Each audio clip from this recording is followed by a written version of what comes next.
I am your friend, Dr. Charles Apoki. One of the mornings here in this room, around 4:30 a.m., my wife told me that this was around the time I used to wake up and set out to preach at Aba. I usually will wake up 4:30 and set out around 4:30 in the morning because I would project that it would take me about 3 to 4 hours to reach Aba, and I will need to preach that Sunday by 8-9 o'clock. In fact, there were times I got to Aba before the members of the church reached there. I would drive alone in the vehicle. Thank God there was no kidnapping like as it is today, and the roads were much better even though they were single lanes. And you won't understand, when you are driving that time in the night, anything you see looked mysterious, looked terrible and frightening. So what I usually do, I'll put one big lorry, I'll be following one big truck behind, and it will just be my guideposts.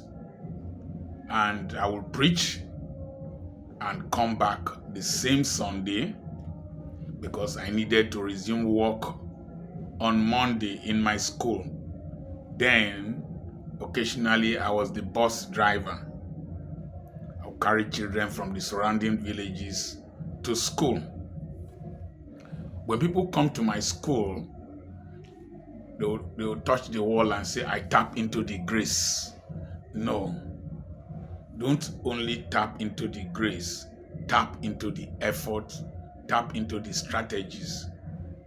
When you don't have too many opportunities in life, put in more effort to reach your goal in life. When Ruth went to glean in the farm of Boaz, she had to glean without resting because she was picking remnants, and you needed to work harder, cover a bigger space to gather enough remnants to feed yourself.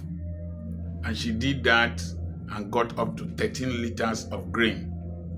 Though when Boaz heard her report, he told his servants to intentionally throw some on the ground.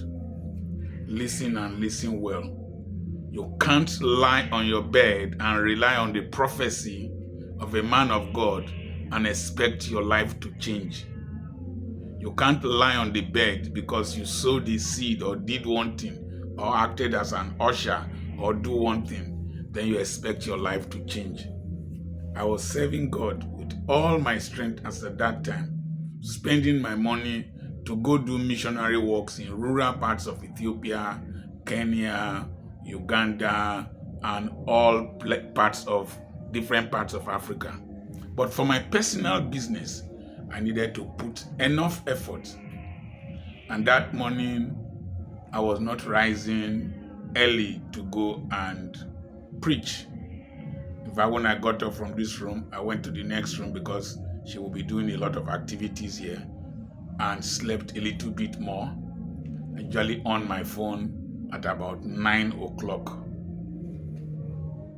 Pay the price now that you are young so that you can win the PRIZE when you are old. Pay now so that you can play later. I see a lot of our young people in church, a lot of our young people in society depending on successful people to make their lives better without putting in enough effort. Please learn. Bear the yoke when you are younger. That's my lesson for you. I remain your friend, Dr. Charles Apoki. Remember, I have a conference coming up it's an online conference, 2nd and 3rd of August by 7 p.m. Nigerian time. It's tagged Making Global Impact purposeful living, and financial independence. I just hinted 3 aspects of this seminar here now. And you send a message to +234 7052136763, and I will send you the flyer. I also have properties for sale and books for sale. Remember the number +234 7052136763.